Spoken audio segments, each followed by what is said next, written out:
Hello everyone, welcome to easy grammar. আজ আমরা preposition of place দিয়ে কিছু বাক্য গঠন করব। কোন জায়গার আগে ইন হবে, কোন জায়গার আগে অ্যাট হবে, কোথায় অন হবে, কোথায় ইন দ্য মিডিল হবে, কোথায় ইন বিটুইন হবে, এইগুলো আমরা জেনে নেব। আর এগুলো জানলে আমাদের বাক্য গঠন করতে আর অসুবিধা হবে না। তো দেখো আমার বোর্ডে আমি কয়েকটা সেন্টেন্স লিখে রেখেছি বাংলায়। এই বাংলায় সেন্টেন্সগুলোকে আমরা ইংরেজিতে অনুবাদ করার সময় বুঝতে পারবো কিভাবে প্রিপোজিশন অফ প্লেস ব্যবহার করতে হবে।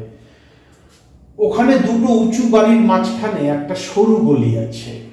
ওখানে আছে একটা সরু গলি দুটো বাড়ির মাঝখানে। তো দুটো জিনিসের মাঝখানে যখন কোনো কিছু অবস্থান করে তখন বিটুইন ব্যবহার করতে হয়। ওখানে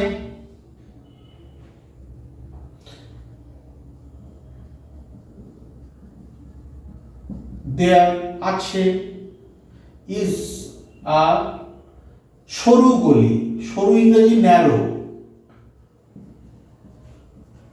গলি ইংরেজি lane. There is a narrow lane কিসের মাঝখানে? দুটো বাড়ির মাঝখানে। তো দুটো বাড়ি বা দুটো জিনিসের মাঝখানে যখন কোনো কিছু অবস্থান করে তখন প্রিপোজিশন বিটুইন হবে। There is a narrow lane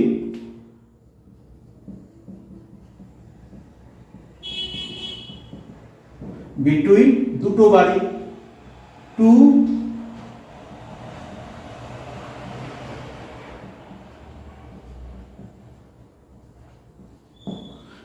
ton buildings, দুটো উঁচু বাড়ি। বিল্ডিংস হবে প্লুরাল, কারণ দুটো বাড়ি, একাধিক বাড়ি। There is a narrow lane between two tall buildings. যখন দুটো জিনিসের মাঝখানে অবস্থান বোঝায় তখন হবে প্রিপোজিশন বিটুইন। বইটি টেবিলের উপর রাখা আছে। যখন কোনো কিছুর উপরে অবস্থান বোঝানো হবে তখন হবে preposition on.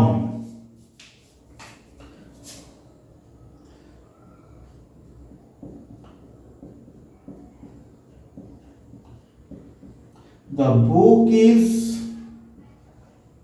on the table. The book is on the table. বইটি টেবিলের উপর রাখা আছে। কোনো কিছুর উপরে অবস্থান বোঝালে প্রিপোজিশন হবে অন। প্রসূন কল্যাণীতে থাকে। থাকা ইংরেজি live, Prasun third person singular number, তাই এস যুক্ত করলাম আমরা। প্রসূন লিভস অ্যাট ছোট শহর, কল্যাণী ছোট শহর।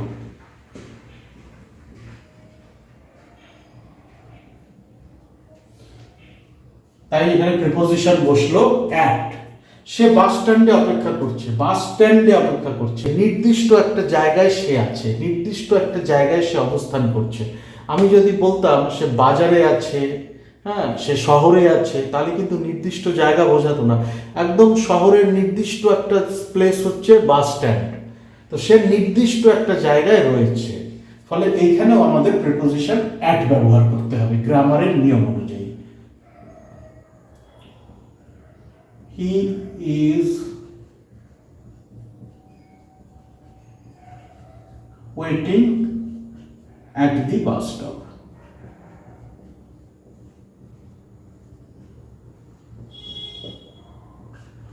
প্রিপোজিশন বসলো অ্যাট। ছোট জায়গায় থাকা বা বাস করা অথবা নির্দিষ্ট কোনো জায়গায় থাকা বা অবস্থান করা বোঝাতে প্রিপোজিশন অ্যাট।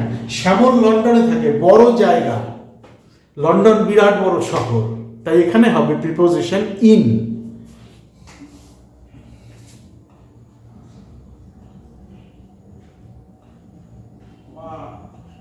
শ্যামল লিভস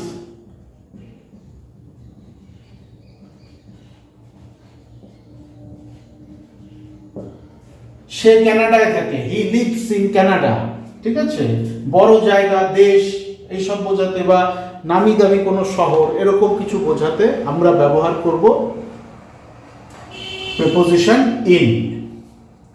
দলিলগুলো ছোট আলমারিতে আছে, কোনো কিছুর ভেতরে থাকা বোঝাতে প্রিপোজিশন ইন ব্যবহার করতে হবে। দলিলগুলো ছোট আলমারিতে আছে। দ্য ডিড, দলিল ইংরেজি ডিড, দলিলগুলো, তাই ডিডস আর ইন দি ছোট আলমারি। ছোট আলমারি হচ্ছে small cabinet. The deeds are in the small cabinet, কোনো কিছুর ভেতরে অবস্থান করা, আলমারির ভেতরে রয়েছে, ফলে এক্ষেত্রে প্রিপোজিশন হবে ইন। মাথায় রাখবে কিন্তু এগুলো, যত তোমরা এগুলো মনে রাখতে পারবে, প্র্যাকটিস করবে, তত ইজি হয়ে যাবে।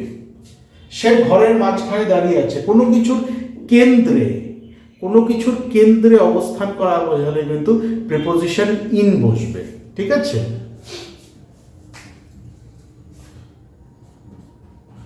He is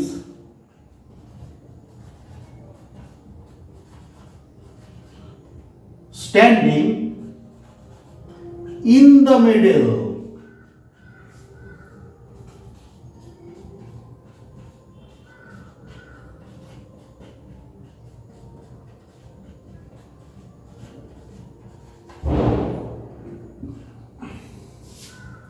সে ঘরের মাঝখানে দাঁড়িয়ে আছে, একেবারে কোনো কিছুর কেন্দ্রে অবস্থান বা থাকা বোঝালেও কিন্তু প্রিপোজিশন ইন ব্যবহার করতে হবে।